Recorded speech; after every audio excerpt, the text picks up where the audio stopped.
Happy birthday to Hanne. Happy birthday to you. Gratulerer med dagen. Alexander? Ja, oppikant. Se, Cecilia. Ja.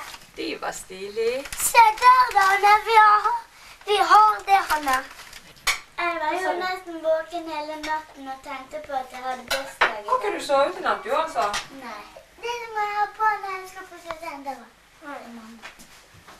Men denne jakken er til armen når jeg kommer inn. Nei, det får du ønske deg. Ser du hva jeg fikk på meg? Disse klærne mine. De sier bakom skyene er himmelen alltid blå. Men like lett tror du når jeg ikke ser det. Skal jeg lese godnattboken min. Uten dukken. Mamma, det er ikke plass i sengen.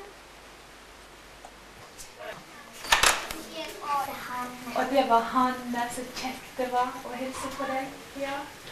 Tenk, du skal skrive deg inn på skolen i dag. Ja. Ja. Det er en stor dag. Jeg er 6 år. Du er 6 år. Ja. Jeg ble 6 i går. Ble du 6 i går? Ja. Det var vel greit, også at du da er 6 år nå når du skal skrive deg inn. Ja. Ja.